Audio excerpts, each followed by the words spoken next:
Hello, everybody, and welcome in to another edition of the 4-3 Show. I am your host, Ryan Blank. I'm alongside Parker Dunn, Pat Fortuna, and Dominic Stern. Gentlemen, how are we doing today? I'm great. Doing good. Pat, I just have to ask you real quick, how are you feeling about yesterday's loss? The Celtics? Yes. Don't worry about it. Celtics in 5. Celtics in 5. Dom, this is your cue. Lakers in foe. I don't know why, but Lakers in foe. Okay, so we have a very crowded, packed show for everyone tonight. Starting off in the NCAA, big news today came out. The Big Ten will return the weekend of October 24th and start their season. I want to just ask to see if any of you guys have anything you want to say. What are you guys' reactions to the Big Ten going against their original word and moving and postponing till spring? That's great news. That's awesome news. I mean, that means everything for the future of college sports this season, right? I mean, the Big Ten is the conference you want to see playing. That's the conference that when they canceled, everybody was like, no way. They were like, that can't be happening. Like, that was the first big conference to back out, right? So to see them say, well, maybe we can play, that's great news. And I look forward to seeing that happen. Yeah, it's huge. Sorry, go ahead, Dom. Go ahead. Yeah, it's great, and it led to a swivel effect, and it seems like the Pac-12 could be coming back soon. Well, I assume by the next time we have a show that will be announced. This is great for college sports. It's going to make me a little more hyped about college football. I've said several times, college football, I like it more than the NFL. But this season, I just couldn't get behind it. You know, half the teams that I like to watch aren't playing. Yeah. But now that they supposedly are coming back, I'm going to start to get into a little bit more. I was so hyped for the NFL this year just because of that. But now I'm into the NFL and college football this year. It's awesome. Yeah, I'm on the same page as Dom with the way that this season's been so tricky with scheduling and all these different conferences playing at different points throughout the year. Obviously, that's the situation that's in front of all these different commissioners, depending on state guidelines and just a whole lot of crazy factors that go into it. But I think it's big because we saw Justin Fields of Ohio State try and get some sort of petition going to find a way to get the guys out there playing in the Big Ten. This is huge, and I think that this is a lot of momentum in favor of the Pac-12, who will hopefully be able to do so because Governor Gavin Newsom said that there aren't really any particular restrictions that are preventing it as long as they're willing to do the proper protocol at practices. Yeah, this is terrific news, knowing that in my house got 4 Big Ten schools. So it's a lot of Big Ten. So everyone in my house is happy. I'm happy that one of the greatest college football conferences, if not the best, is returning, which is great because a lot of people were upset that the Big Ten was postponing until spring.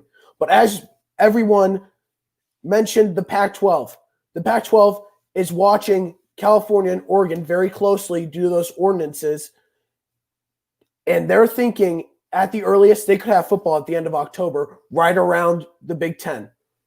Do we see this as feasible for the Pac-12? Yes. Yeah. It makes no sense for them to not play now. Yeah, why not? Yeah, I mean, if you're seeing other conferences doing it, and if you get the go from the different states that your team's playing, then there's absolutely no reason not to. However, I would like to make the point that in the Pac-12, the players were a lot more involved in the decision to postpone.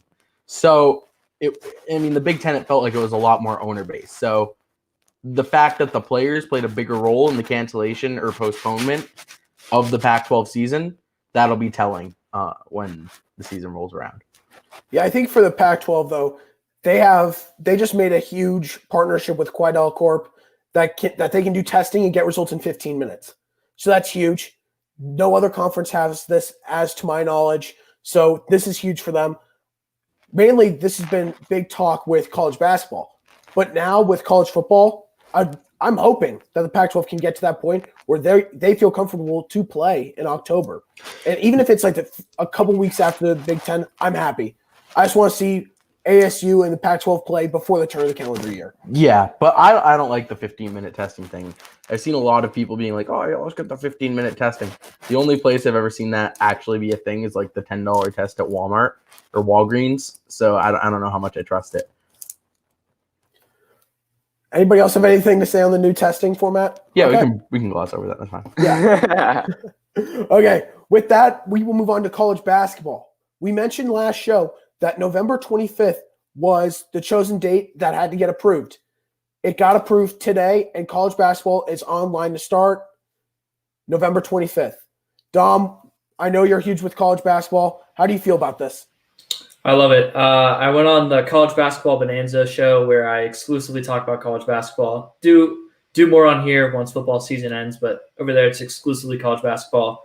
There with Nick Odell. We were just like, yo, this is awesome. They have a date. They have a plan. They're ahead of the game. And they were in a better spot than college football because their start date is later. And they're going to be starting about a month and a half later than they normally do. But that's perfectly fine because that's about the time where college basketball normally picks up because that's when typically the regular season ends, right around Thanksgiving, end of October, early November. So this is great for college basketball. I'm glad to be getting that back. Yeah, I'm excited. I can't wait to see it back and running, and it should be fun. Pat, anything from you? Go Devils. Like Dom said, I'm extremely excited. Being from Kansas, I'm a huge KU fan. Got one of my friends on the KU team. It's exciting. I'm so glad that college basketball is happening before the turn of the calendar year. Excuse me, but I think you also got to watch out for the Pac-12 because right now they're one of the conferences who decided to postpone until January. The testing and the updates with football and with basketball could end up having them move up, which is what everyone wants to see. So it's just with the Pac-12, there's a spotlight on them for both basketball and football that's just going to be heavily watched over the next couple of weeks. I'm just chuckling at. Oh, go ahead. Sorry. No, you go. You go. I was just chuckling at the thought of Ryan standing next to his KU basketball player buddy. He's 6'8". Yeah. CB's pretty good, I will admit. Shout out to Christian Brown, kind of a beast. Like I don't think he's listening. But one thing I will say about Pac-12 is they do have more time in regards to college basketball, and missing out on the college basketball season wouldn't be a huge loss if they wait until the beginning of 2021. That would just mean that their teams won't be playing non-conference basketball, which could hurt some teams in terms of getting into the tournament. But as a term of Pac-12 basketball, it won't hurt it as much as it will for football if they don't play. Just want to get that out there. Yeah, that's a great point, Dom. So with that, let's move on to the NBA. We're going to start off with the Western Conference. The Lakers, for the second straight series, lose game one and then come back and dominate the final 4 games of the series and eliminate the Rockets in 5 games to advance to their first Western Conference Finals since 2010. Dom, you're a Lakers fan. Let's let you start. How do you feel? Lakers in 4. I said it. I said it last time. They'd win 4 straight. They won 4 straight against the Blazers. I said it this time. They'd win 4 straight. They won 4 straight against the Rockets. Now, did they win the series in 4 games? Well, series in games 2 through 5, they won all 4 games. So we don't need to get into that. But once Anthony Davis got it going, he struggled in game 1. They really took over. We saw, and we basically all predicted that was going to happen. Given that the Rockets do play small ball, that's what happened. They put up a decent fight. Game 5 was pretty brutal to watch. But, I'm excited to watch the Lakers in the Western Conference Final. I remember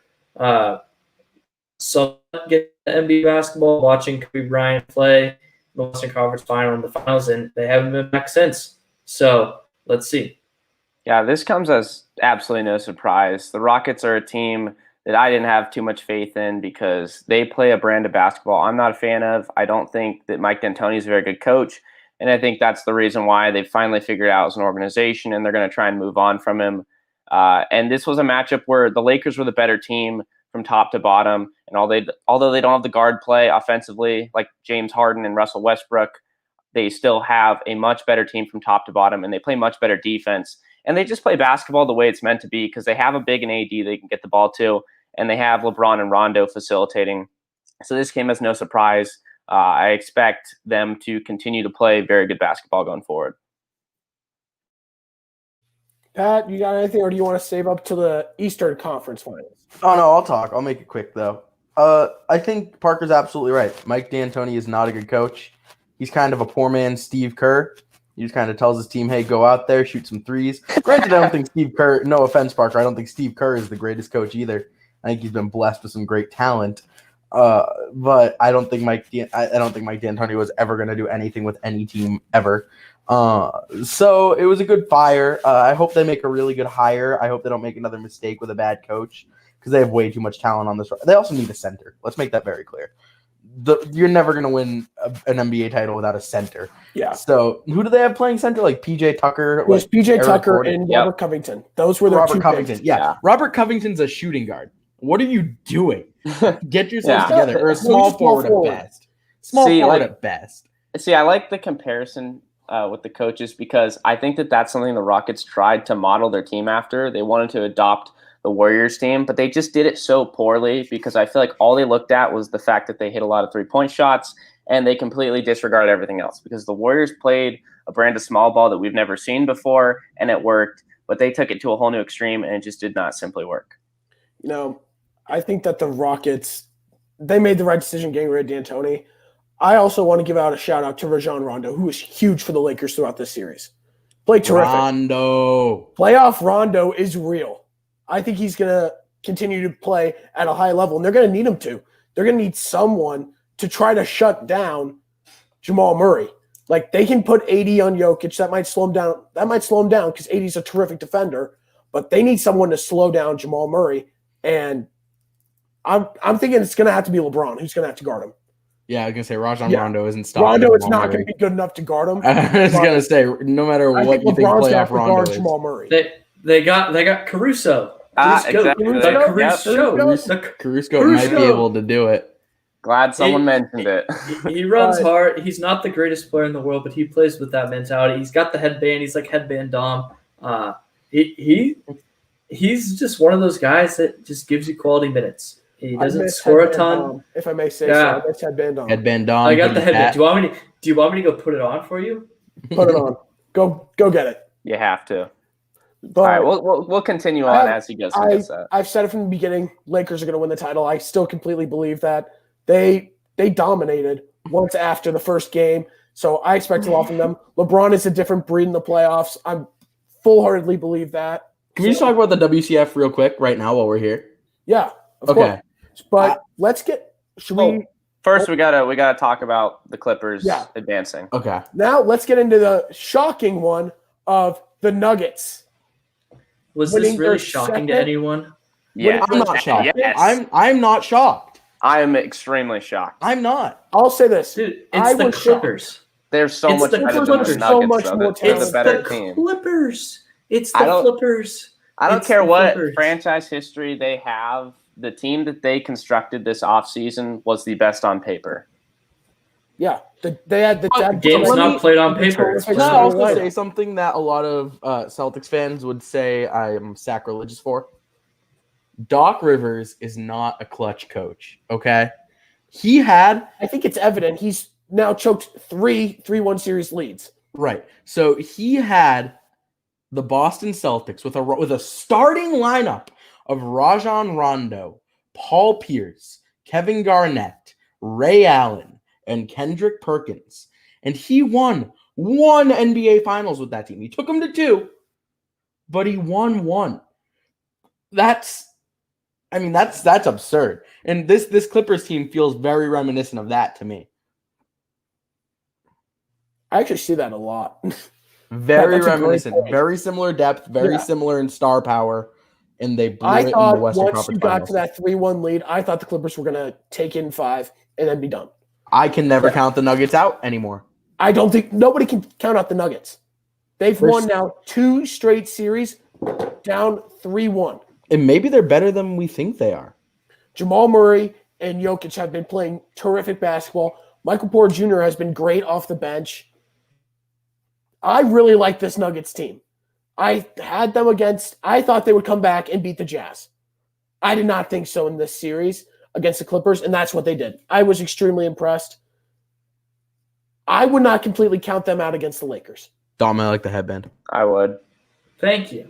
You can't completely count them Parker, out, you said- though. They played the you said you Clippers. completely count them out against the Clippers, and look what They they did. are going to take on the best finals performer, and I don't care what his record is, LeBron James is the best finals performer that I've watched in my entire life. I agree with he's you. going to do alongside Anthony Davis and one of the top defensive units in the league. A team, keep in mind, has played the likes of James Harden, Dame, McCollum, and also Russell Westbrook. They've played those 4 guys in 2 series, and the guard play defensively was good enough to get them going to the next round. And Parker.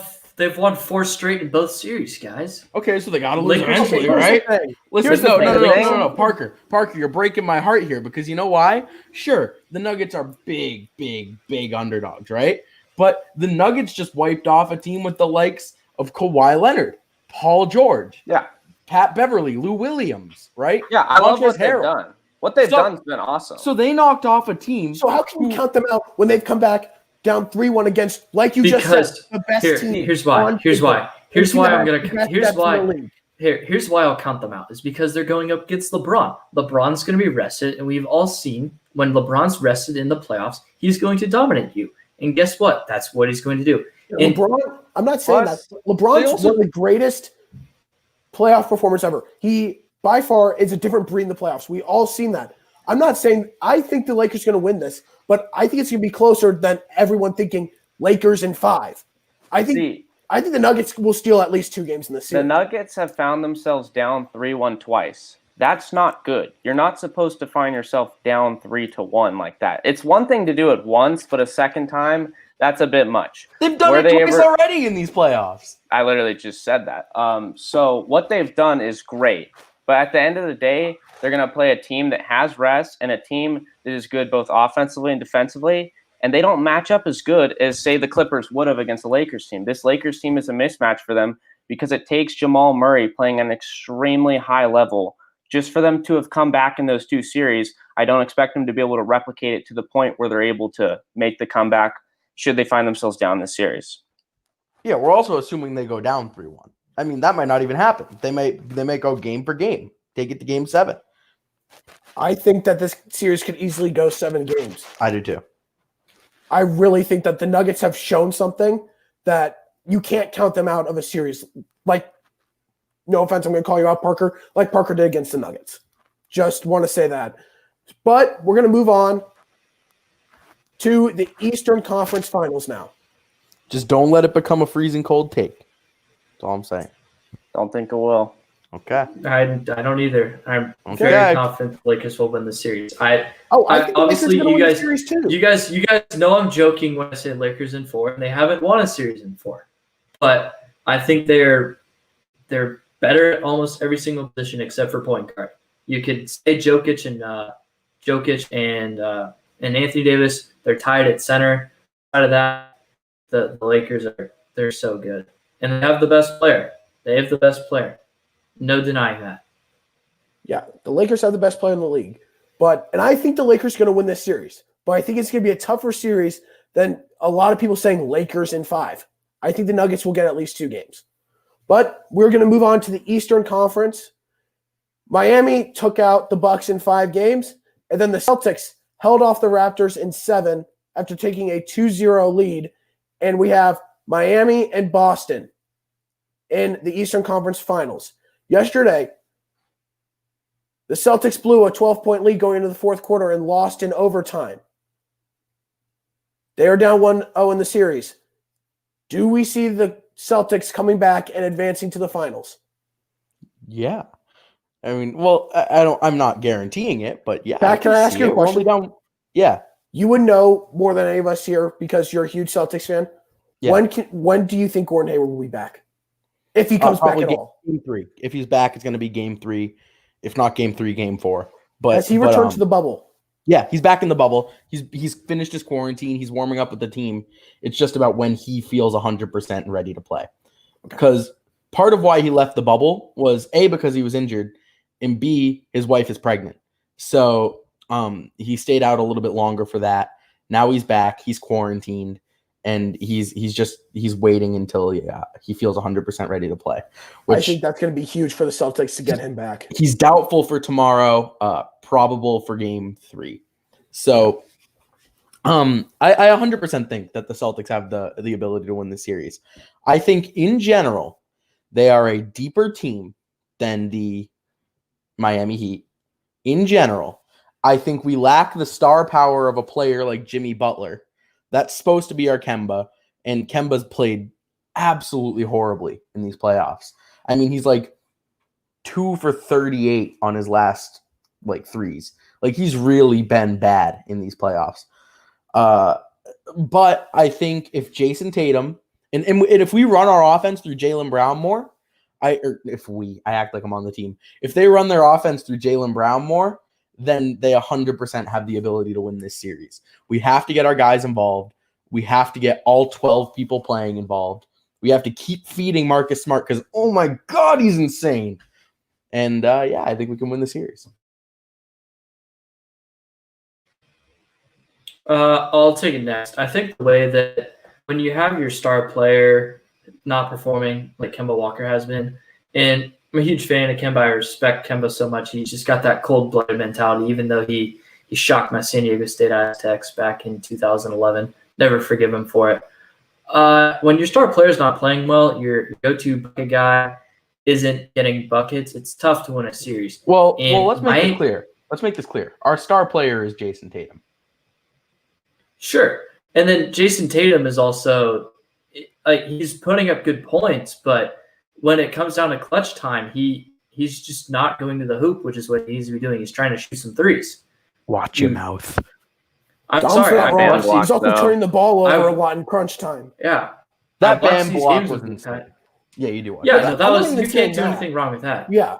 But That was a great drive by like- Tatum. Just a terrific play by Bam. in crunch time, as of late, the Celtics have not been doing great. And when you're playing a team that has Jimmy Butler like the Heat, they've got a couple of shooters. I think the Celtics are in trouble losing game one that they should have handled. I'd honestly, at this point, I'm going to take Heat in 6. I know Pat's not going to like that. I'm sorry, Pat. Don't come over here. But I like the way the Heat are playing right now. They're rolling through teams, and I don't think they're going to roll through the Celtics because I think the Celtics are the most complete team they've played so far. But I think watching the Heat, they're more confident in themselves right now than the Celtics are. Yeah, this is a very good matchup between two very good teams. And one thing with the Celtics is they are battle tested. They've had some very intense series, not the first round, obviously. They swept Philly. But their most recent series versus Toronto was a very good one. Back and forth action. Very entertaining. I loved watching every second of it. But with this Miami team, they've been very consistent since the playoff began. I feel like a lot of people forgot about the success that they had before the bubble. They were a team that was definitely raising eyebrows with the perfect balance between the savvy vets and the young core of guys like Kendrick Nunn and Tyler Hero and Duncan Robinson. This was a team that was just living up to expectations and kind of replicating their play once the bubble came about. That was a huge game one win. That was one where they found themselves down 5 with just over a minute before Hero hit that 3. That was a game where that would have been really big for the Celtics to have come out with the victory on that end. I just feel like there's a lot to like with both teams, but I was telling Ryan before the series, I like Miami because I like the way they switch on defense. I feel like they communicate well and they play as a team. And where they do lack is when Jimmy Butler's maybe taking some bad shots here and there. I know he did that near the end of the game, but then he's eventually going to find a way. We saw him hit that corner 3. He hit that and 1 layup. I feel like the way that they're going with the mentality that this team has right now, I see them also winning in 6. This is a series that could go either way. Wouldn't surprise me if the Celtics bounce back and kind of change the dynamic. But as of right now, I really like where Miami's heading right now. So I'm going to just make a couple more points real quick. This is something you will never, ever hear me say again, okay? But I'm going to say it right here for the 4-3 exclusive, my unbiased professional opinion. And you will never hear this off the air. Eric Spoelstra is a better coach than Brad Stevens.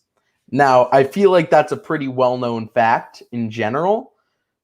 I never thought I didn't think I'd hear you say that. They're two very good coaches, but Right. 2 of the best coaches in the league. I think Brad Stevens is an incredible coach with 0 finals experience. I think if Brad Stevens had more playoff experience and a better playoff record, I remember it was a couple of years ago, so this isn't true anymore, but it was the Celtics' second trip to the playoffs. and it absolutely threw me for a loop to see Brad Stevens was like 1-9 in the playoffs or something like that. He wasn't a great playoff coach for a while in his career. So Eric Spoelstra is a better coach. He makes the adjustments. He does what he has to win, and that's how we blew that 12-point lead. Or how they blew that 12-point lead. I do it, and you get in your head right there. It happens. It You happens. said you said it a couple of times. Yeah, after you said it called like yourself 4 more out, too. times after you said. Yeah, sorry, It's Ken. it gets the best But of hey, us. it It gets the happens. best It of does, us. all because right. I love my team. Bleed green, baby. No, I think Brad Stevens, though, has the potential to outcoach Eric Spoelstra in this series.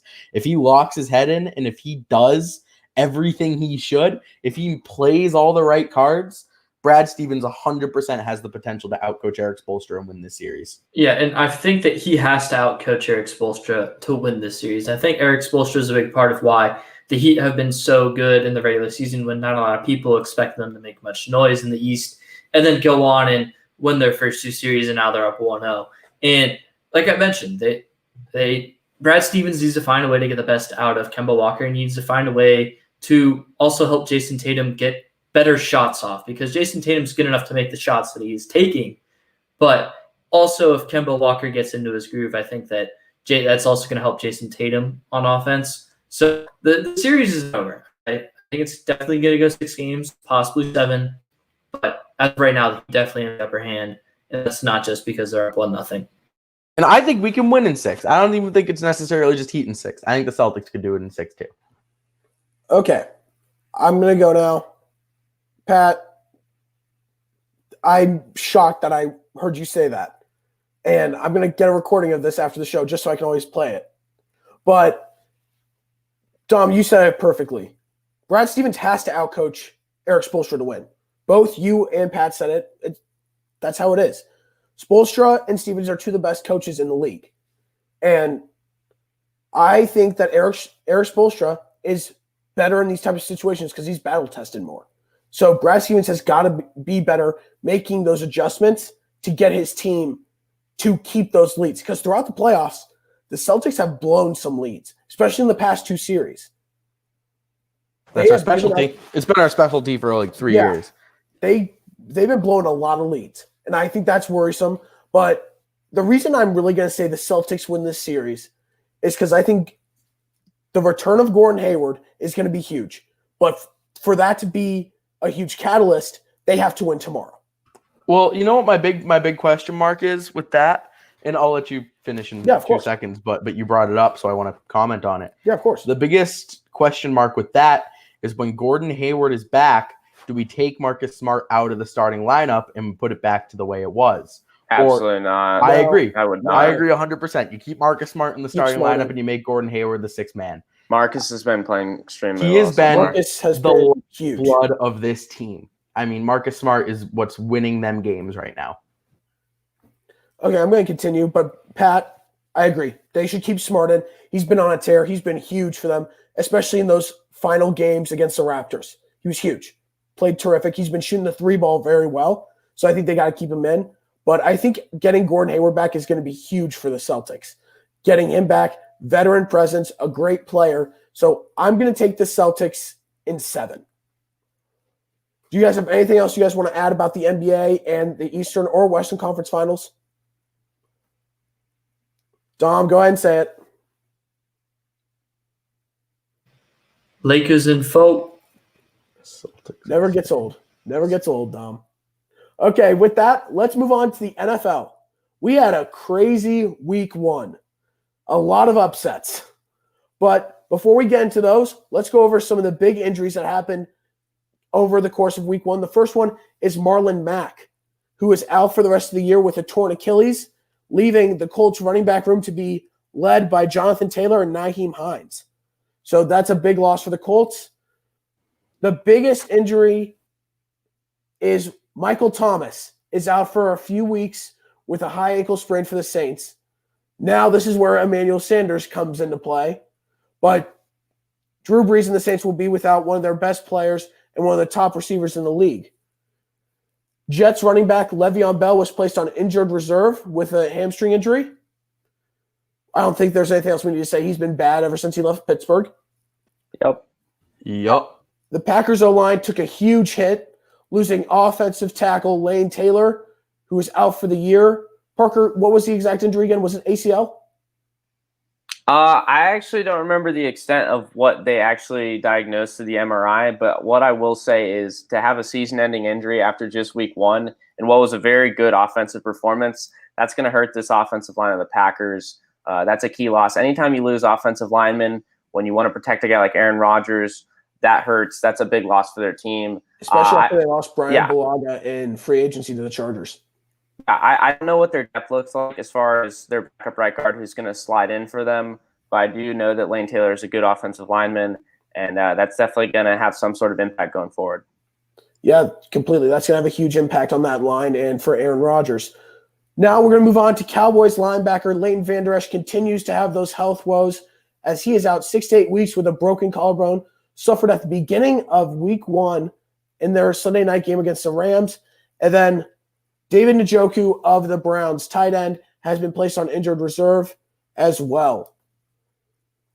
Gentlemen, do you guys have any injury that you guys see as glaring for any team throughout from the injuries from week 1? Not really. I mean, there's some big names in there, but I don't think any are going to significantly impact the outcome of a team season. Yeah. I'll take one. Leighton Vander Esch. This team is built on their front 7 defensively, which is where you ideally want to build a defense. And him being injured, they don't have that dynamic linebacking duo that they have with him and Jalen Smith. And I also think Sean Lee got hurt earlier in the game. I think Sean Lee's out for, 6 weeks as well. Yeah, so that's definitely going to hurt the Cowboys' defense because their secondary is definitely not as good as the front 7. So that's going to hurt them, especially now that they're 0-1 because of my Los Angeles Rams. But their defense looked good, and they're going to need it to keep performing even without Leighton Vander Esch. Yeah, without him in Sunday night, they still look good. They only gave up 20 points to the Rams, who have a great offense. So that was I don't know. Great wide receivers. Offense. I don't know they have great wide receivers. Offense. They have Kupp and Woods, who I think are going to be great. Goff, I still think is iffy, but overall they have a solid offense. It has a ton of potential. Okay, I agree, especially in that running back room. But moving on, Mohamed Sanu, former Patriot, has been signed to a 1-year deal. Don't call him a former Patriot. He's not he's a former Bengal. You really just call Mohamed Sanu a former Patriot? Yes, he played 6 games for us and had 3 catches for 10 yards. Still wanted to say it. Former Patriot who was released after they gave up a 2nd-round pick for him last year, has signed a 1-year deal with the San Francisco 49ers. What do you guys think about this deal for the 49ers and for Sanu? Well, he didn't play well last year. Obviously, Pat just mentioned that, and he can get more in depth to that since he watched that team closer than any of us. But he's a guy that throughout his career can be a solid 2nd or 3rd option. As for the 49ers, they're still without Deebo Samuel, who's going to be on the IR. He won't be eligible till, week 3, I believe? Yeah, week 3 or 4? Week 4 is when he can become eligible. Week 4? Okay, so yeah, week 4. And that's if he's even ready then, because he has a Jones fracture. That's one of those injuries you don't want to mess with because you can only make it worse if you get back a little bit too early. So they need that receiving depth. That's something they're very weak at. The Brandon Ayuk, wide receiver, former Sun Devil, that's a guy that they're going to also have to turn to. And with Kittle, with his sprained knee, his status as of right now is unknown. He's actually going to get tested, I believe, or I think he got tested today, but his status as of right now for week 2 is not set as to whether or not he's going to play, but he is a huge part of that passing game that is Jimmy G's favorite target. So not having him potentially is definitely going to bring more significance to the role that Mohamed Sanu is going to have to play. And I don't know what to expect out of him. If he can kind of go back to his roots a little bit, then I think he could be a solid option and replacement for guys that are injured. Dom, Pat? I'll be pissed if he goes back to his roots. You know why? Why couldn't he go back to his roots on the Patriots? Come on now. He dropped everything last year. He did not look good. He was it's rare I say a player is bad, really bad. He was genuinely one of the worst receivers I've ever seen play the game of football last year. He was really bad. Especially given that the Patriots traded a 2nd-round pick for him. It was tough to watch. It's another wide receiver. It's legs. its arms, its hands that can catch a football. That's what I'll say on it. That's Kind kind of how already the get human on. body works, Dom. Thank you, Hands, Ryan. legs, feet, arms. Yes, you see, It's kind of how the body works. I did learn something while working at as a job as a physical therapy aide this summer. I did learn how the body works. I'm proud of you. I'm proud of you. Thank you. Yeah, he wasn't great last year. Jimmy Garoppolo, I think he kind of fits that scheme. He's not a deep threat by any means. He's not a speed threat. He's just kind of one of those guys that can do everything, decently well. So I feel like he'll fit in San Francisco. That they're gonna have to build themselves out of a 1-0 hole because Arizona and Seattle look very good, and even if the Rams perform well, another thing is he's familiar with Shanahan's offense, being that he was with him with the Falcons when he was the offensive coordinator, and I think that could definitely help a lot. I think that this is a great signing for the 49ers because they need depth at the wide receiver position. Ayuk has not made his NFL debut. He was out last week with a hamstring injury. He didn't play, and he's still dealing with that hamstring injury. Debo, you don't know when he'll return. They're hoping after week 3. But like you said, Parker, that Jones fracture, that's a very sensitive injury that you have to take with a lot of precaution. And then Kittle is hurt. He has a sprained knee. Who knows his availability first? And even if he'll be at 100%, he probably won't be this week. So I think Sanu's going to play a big role, especially with guys who are injured who are trying to get healthy. So this is going to be I think this will be good for them as they need help. And luckily for them, they play the New York Jets, who don't look very good, and especially defensively without Jamal Adams and CJ Mosley this year. It's definitely a good week to find out a little bit more about the San Francisco 49ers offense. The defense is going to ball out against the Jets. This is a good week to be having some injuries on the offense for an offense that's already not great this year. So they're going to luck out a bit. They might walk into a win. Yeah, Dom, you're right. They're facing a Jets team that's they trade away their best player, and they're on the decline even more. Adam Gase, I don't think will be their coach at the end of the year. But we're going to move on to our breakdown of our own team's performances from week 1. And Parker, we're going to start off with you, as your team was the only one that took an out. Thank you, Ryan. I'm glad that I have the spotlight. This is awesome. They didn't play particularly well. This is a young team. They're actually the youngest offense in the league. So I wasn't going to expect fireworks from the very beginning. That just wouldn't be fair to expect that out of a second-year quarterback without his number 1 wide receiver, having to rely on a rookie in Jerry Jeudy. And we saw that. Speaking of Jerry Jeudy, he had 2 big drops. Both would have converted big first downs. And the woes on the offensive side of the ball had that as a common theme. The fumble by Melvin Gordon also contributed to that. That was a bad place to do it. And this was a team that just seemed like there were so many opportunities that they could have capitalized on, but they were unable to do so. I thought the defense looked fine overall, but you're seeing the loss of guys like Von Miller not being out there. The pass rush was a little bit inconsistent. They'd almost get there, but couldn't quite capitalize as well. So we saw some things from them. I think the A.J. Boye injury was huge because he got injured before the end of the first half. Didn't have him for the remainder of the game with his shoulder dislocation. That was a big deal. Philip Lindsay, of course, also came out of the game. Just seems like injuries are taking a toll on this team, and it seems like the common denominator and really the future of this team this season is going to rely on how guys are able to stay healthy. Dom, go right ahead. Take the floor. The Rams surprised me a little bit. We all picked against the Rams to win, and they came out with a big victory on Monday Night Football, or on Sunday Night Football, excuse me. Everyone after the game was, of course, talking about the offensive pass interference call, where there was a little bit of a push off. Jalen Ramsey, he'll be getting an Oscar nomination. It's fitting for him that he now plays in Los Angeles. He definitely sold that call, to say the least. But you're telling me the Rams, dude, I don't want to hear it. Okay.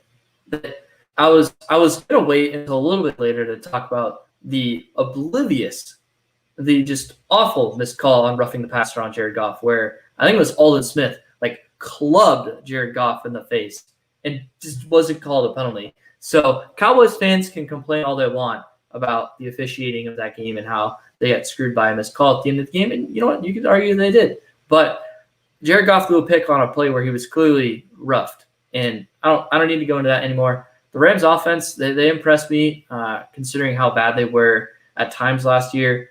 The defense, they played well against what is supposed to be one of the best offenses in the league and what was the number one offense in the National Football League last year. They basically kept Dak Prescott on the ropes all game. Aaron Donald looks like the best player in the National Football League.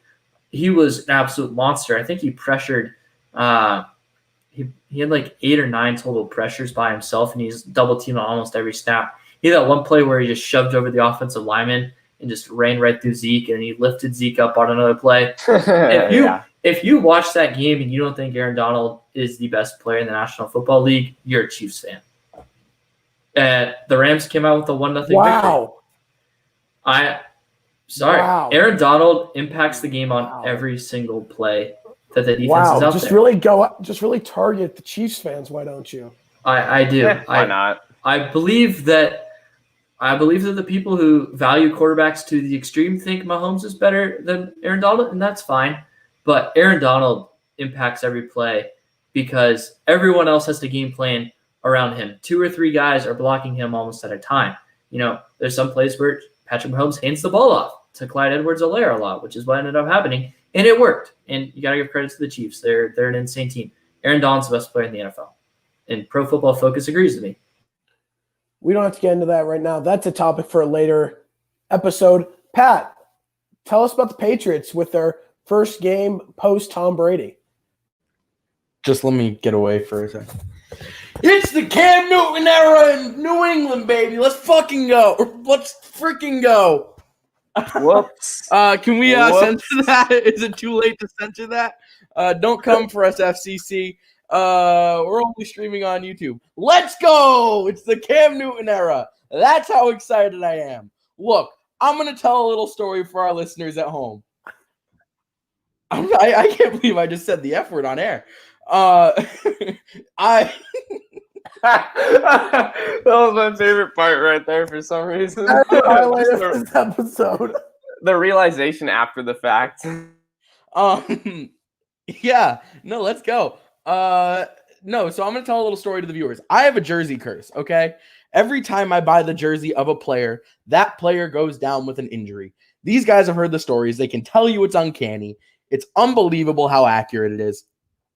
But I know it's not real, and I'll tell you how excited I am. I overcame my superstition to buy a brand new, authentic, stitched Cam Newton away jersey for this year's New England Patriots. You know why?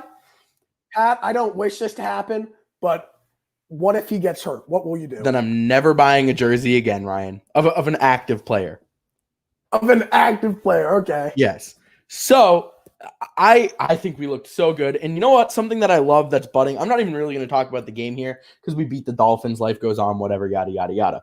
Right? I could go into all the analytics, but let me tell you something. Remember, Dom picked the Dolphins to place higher than the Patriots in the division. Oh, I know he did. But anyways, I love the chemistry that's brewing between Cam Newton and N'Keal Harry. Granted, these are my 2 favorite Patriots currently. So there's a little bit of a bias here.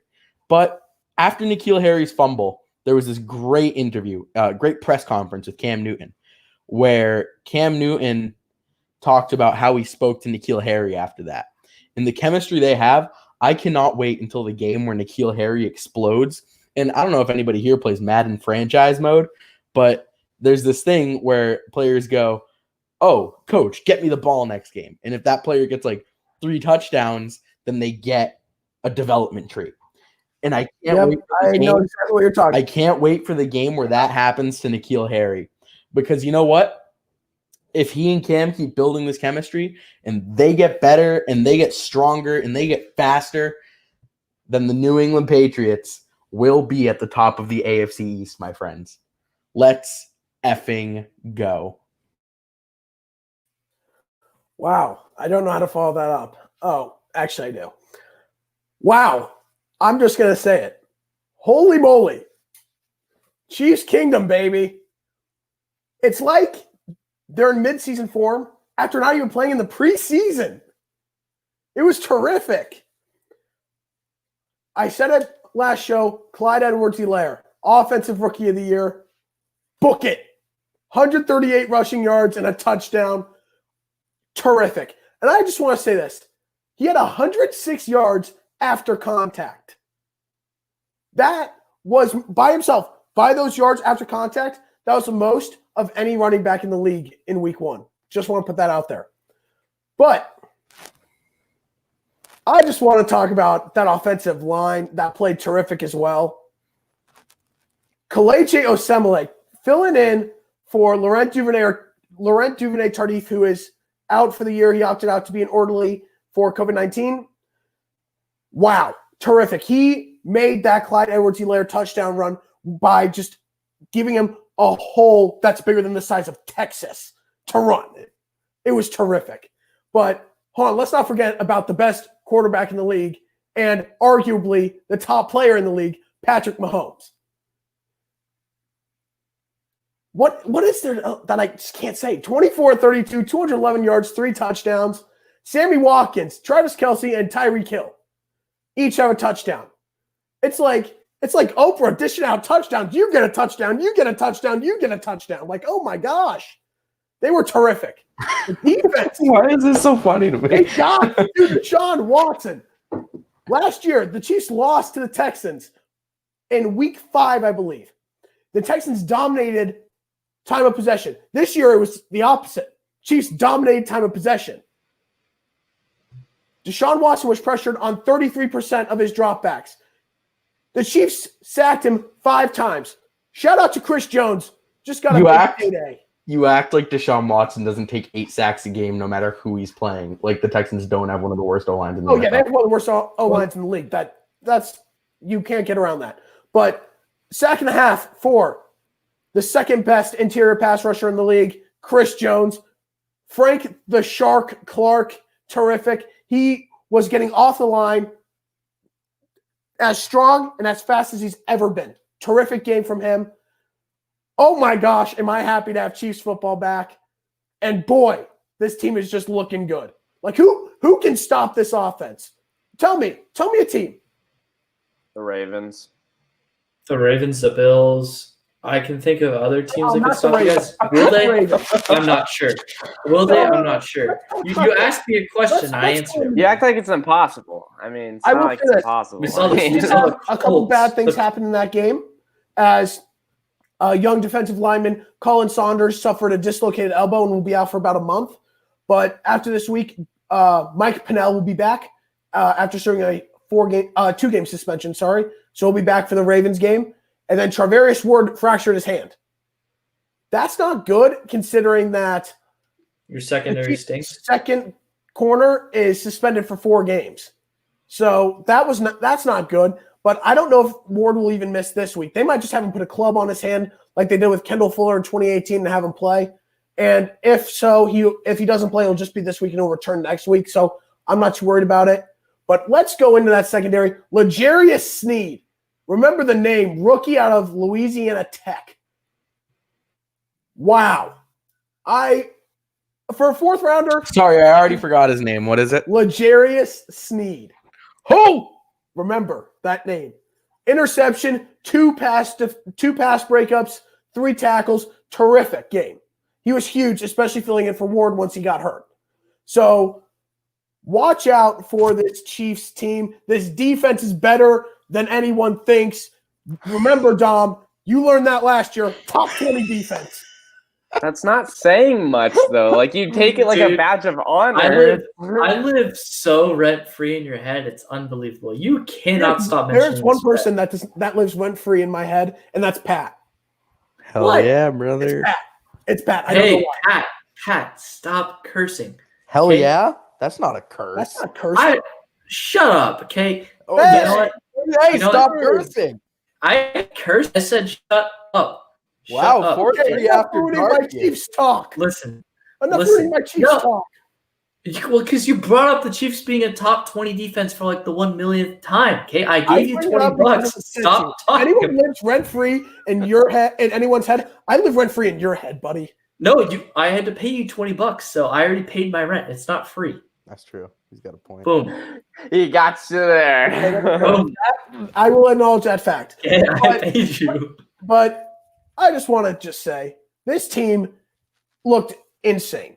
I expect more from Mahomes this week as the Chargers have a terrific run defense. They do. But I am just so thrilled. That game was not even close. When you're playing cover 2 the whole fourth quarter, yeah, get a couple garbage time scores. But it's Chiefs season, baby. Run it back. Run it back, baby. Run it back. And also next week I will be debuting my Chiefs Super Bowl champions flag. I'll be wearing it around my shoulders because, well, reigning Super Bowl champs. But it's great to have the Chiefs back. And I will say the one thing that I did not like about the game. I hated not seeing Dustin Colquitt punt for the Chiefs, which sucks. Oh, you can cry about it when you lost Tom Brady, buddy.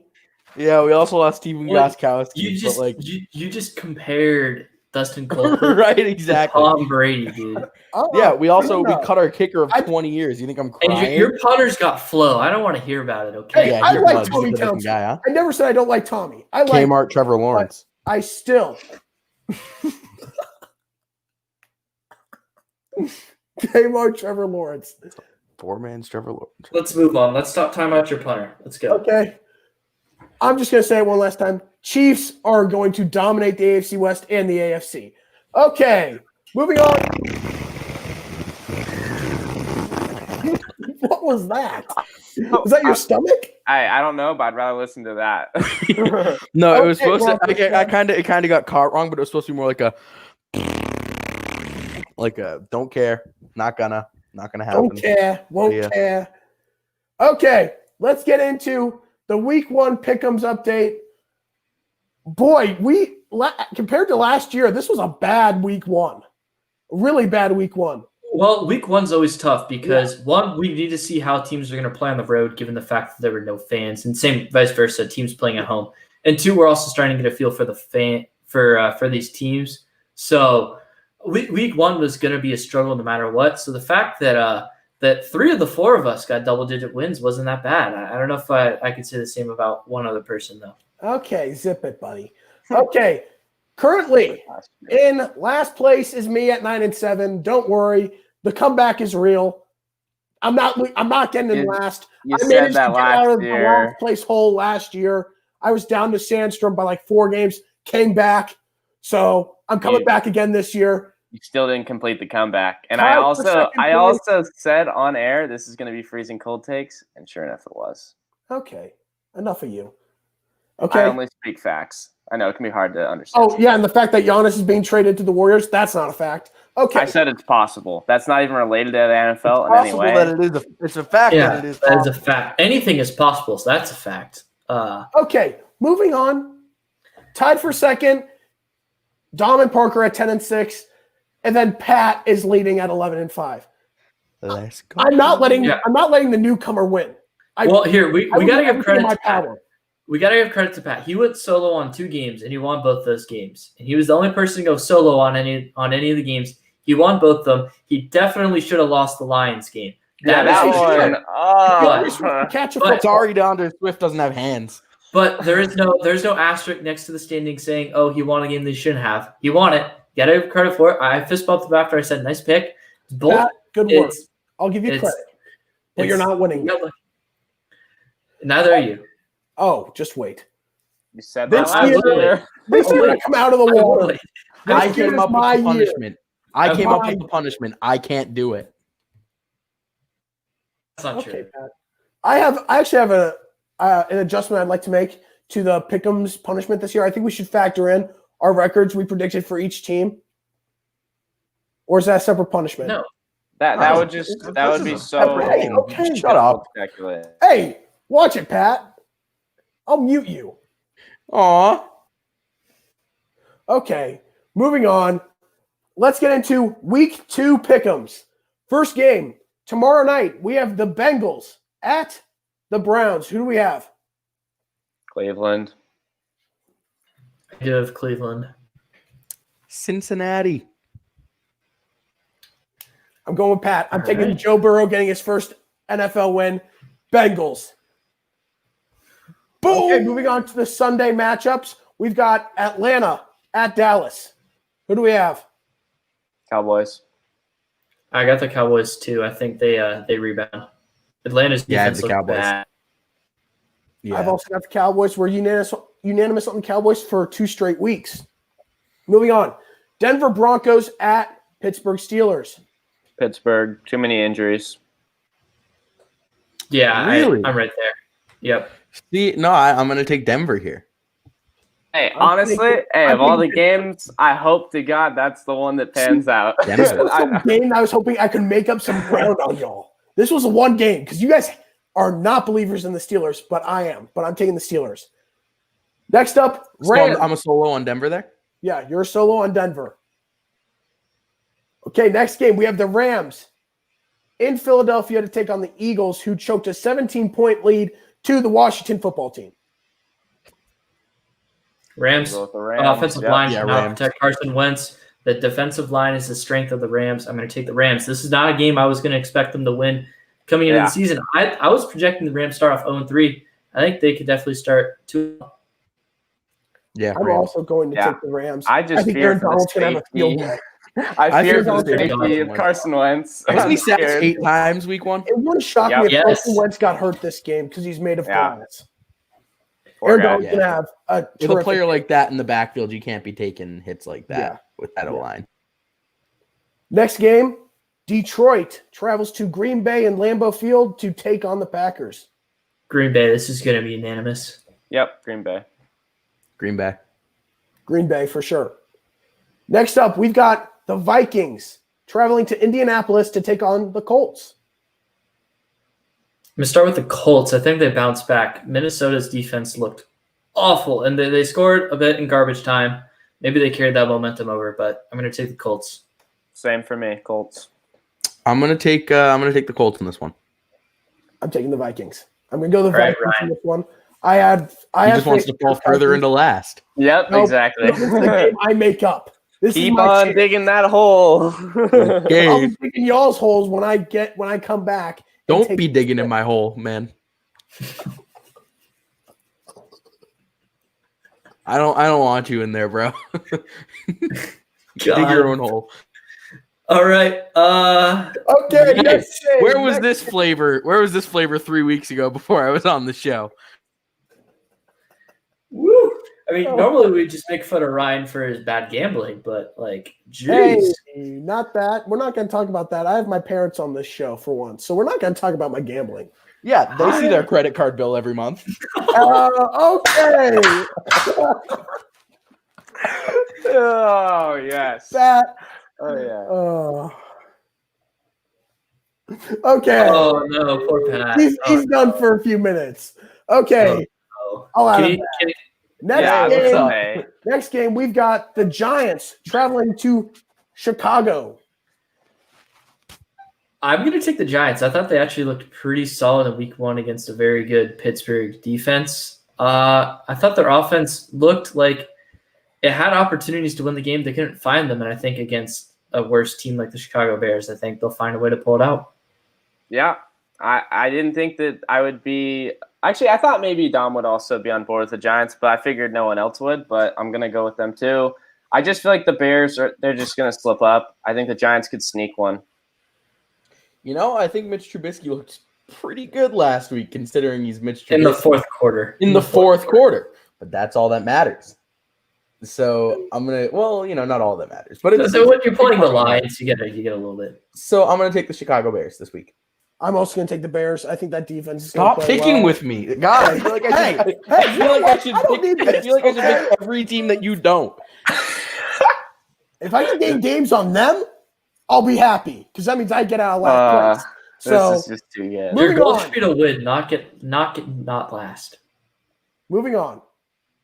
Buffalo Bills travel to Miami to take on the Dolphins. Bills. Yep, Buffalo. Buffalo. I'm taking the Bills and Bills Mafia. Next game, we have Tom Brady having his first home game with the Tampa Bay Buccaneers as the Carolina Panthers travel to Tampa Bay. Bucks Is will he on bounce back. Yeah, on my other show, I was the only person to take the Buccaneers in this game. I hope I'm not in that way too, but Bucks. Yeah, I had a hard time with this one because Tom Brady looked really bad. I mean, he looked like end of season last year, Tom Brady.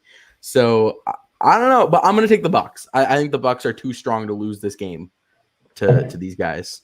I'm going to give Tom Brady his first win with the Buccaneers here.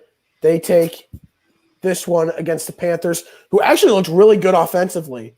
Yeah, They did. They looked. They I also looked want much to better call than I out Dom. expected. Dom was Yeah, like, no, Teddy hey. Bridgewater can only throw 5-yard screens. Those are He looked good. 75-yard bomb Yes. to Robbie Anderson. I went back and watched the 10.5-minute condensed game on YouTube, and their offense looked better than I expected. I was going to point that out if we were going to talk about games. We didn't. I will point that out. Yeah, best moment though, Robbie Anderson discussing the mascot by far. Okay, that was funny. Sir Purr. So that Dom, do that again, please. Oh my. Okay. Next up, we've got the Jaguars, who pulled off an upset over the Colts in week 1. They will travel to Tennessee. I like what Minshew did. Honestly, what he's able to do with what he has around him, very impressive. So I'm slowly becoming a bigger fan of his, but I'm still going to go with Tennessee on this one. Tennessee. Jacksonville. I'm going bold here. Ooh, The you said Jaguars. it. I'm You going bold said here. it. I'm going bold I'm going to here. go Tennessee and gain up on Dom. So I'm- Tennessee. I'm going to take the Jaguars. I thought their defense handled the Colts pretty well, especially on the ground, and I think they can possibly do the same thing with Derrick Henry. They have a lot of talent on their team. It hasn't been quite developed yet just because it's young. And the offense looked really good, and it was really efficient for the limited amount of time they're on the field. Minshew, he's a beast. Okay, so we have Dom going against everyone and taking the Jaguars. Next up, we've got the football team traveling to Arizona to take on the Cardinals, who got an upset win over the 49ers week 1. Who do we have? Cardinals moving on. 2-0 for the Cardinals. Yep. I agree. Mm-hmm. Cards. Cardinals. Next up, Chiefs travel to Los Angeles to face off with the Chargers. I will go with Kansas City. Yeah, I can't pick the Chargers. They should have lost to Cincy, man. Yeah, this is the Chiefs game to lose. So Easy, Chiefs. This is not going to be a close game. Okay, moving on. Baltimore travels to Houston. Who do we have in this one? Baltimore. Baltimore. Blow them out of the water like they did last year. Okay. Sunday night football has the Patriots traveling to Seattle to take on the Seahawks. Who do we have? Going with the Birds. I'm taking the Seahawks as well. this is going to sound horribly, horribly biased, but I think this week is a statement game for the Patriots. So I think that they have a lot more to lose in this game than the Seahawks do. So I think that Jamal Adams just is gonna clamp the crap out of Cam Newton. hey, whoa, watch your mouth, Hey, man. cussing. Come on. I said crap. hey, you got mad at him for saying hell. So Yeah, enough exactly. of you. Yeah. Some no people, cursing some on of our this show. listeners, some of our listeners might find the word hell offensive. Okay. Your professionalism is not very intact tonight. Anyways, the reason I'm taking the Patriots is because I think they're fired up. I think they're here to make a point. I think everybody knows the Seahawks are going to be good, so it's less of a statement game for them. I won't pick the Patriots every week like Blank picked the Chiefs every week. So this is a rare I don't need occurrence. this. I don't need this kind You of picked them text. all 16 weeks in the regular season, Ryan. All 16. Yeah. Yeah, that's fair. But not going to happen this year. But I'm also going to take the Seahawks. That's true. That's fair. The Seahawks are going to win Sunday Night Football. And then a very weird Monday night game. The Saints travel to Vegas to take on the Raiders. Well, I'll tell you why this is Monday Night Football is because this is going to be the debut of Allegiant Stadium out in the desert. And the Saints are a high-profile team, so that's why they put this game in here. It makes sense. I think the Raiders are going to put up a much better fight than people think they will. Their offense looked really good. Their defense kind of got exposed. I thought the defense was going to be better. coming into the year. I think the Saints do get it done on the road, though. It's not going to make a huge difference because I don't, no full stadiums of fans. But I'm going to take the Saints. Yeah, I agree for the same reasons as Dom. I think that the Raiders are a solid team, and they definitely popped off offensively. It's just going to come down to the defense playing a little bit better. Not having to deal with Michael Thomas should help, but the Saints will still win regardless because they're the deeper team on both sides of the ball. Who do you have, Ryan? I always go last, so it's your call here, Pat. No, who do you have? It's going to impact my pick.